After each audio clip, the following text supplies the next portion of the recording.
Hi everyone, welcome to this presentation. My name is Liam and today I'm going to be showing this video presentation on my teaching philosophy.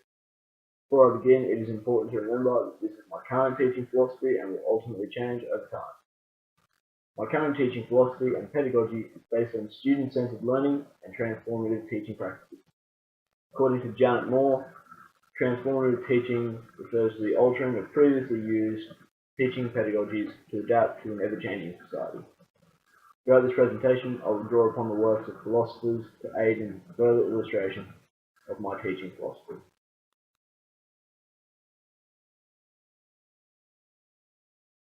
When creating a transformative classroom, it is vital to understand who may be disadvantaged by the rules, the curriculum, or by my teaching pedagogy. In his 1973 book titled The Pedagogy of the Oppressed, Paulo Freire states, "The oppressed want at any cost to resemble the oppressors." So if we can imagine that the disadvantaged individuals are the oppressed, who are the oppressors? It could be me as the teacher, it could be other members of staff, or it could be the advantaged students. Transformative teaching requires there to be no disadvantaged students. So how can I, as a pre-service teacher, create an environment in which transformative teaching and learning can thrive? One aspect is to hold all students to the same standard. Now this does not mean teaching everyone the same or treating everyone the same way. What I mean by this is that everyone in my class will have the same level of expectations placed upon them. The students who lack external expectations find it more difficult to reach their full potential.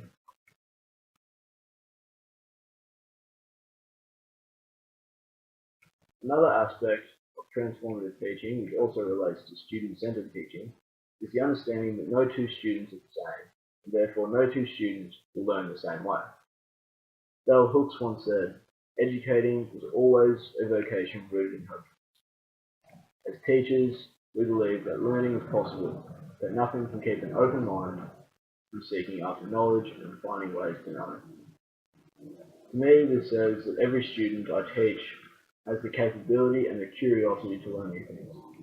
As a pre-service teacher in my future classrooms, it is important to find different ways of teaching the curriculum to allow the students to absorb the information I am conveying. To do this, I'll need to understand the diverse ways in which students learn, be it audio, visual, or kinesthetic methods.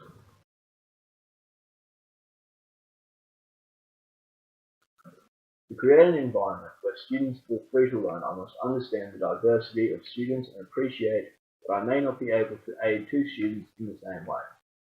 In his 1962 book, Towards the Psychology of Being, Abraham Maslow stated, "If all you have is a hammer, you tend to see every problem as a nail." A simple yet powerful quote.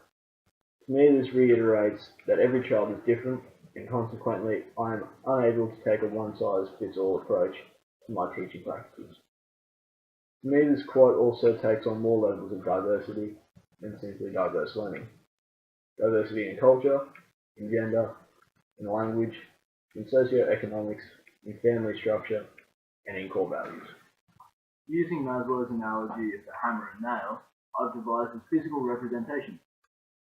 So here we can view the nail as one student, and the screw as another, and the hammer will represent my teaching pedagogy, the rules, and the curriculum. So while the rules may work well for one student, they will not work well for another.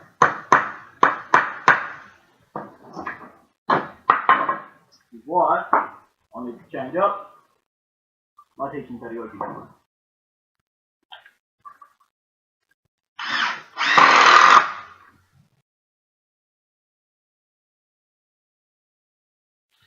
This just about wraps up my presentation.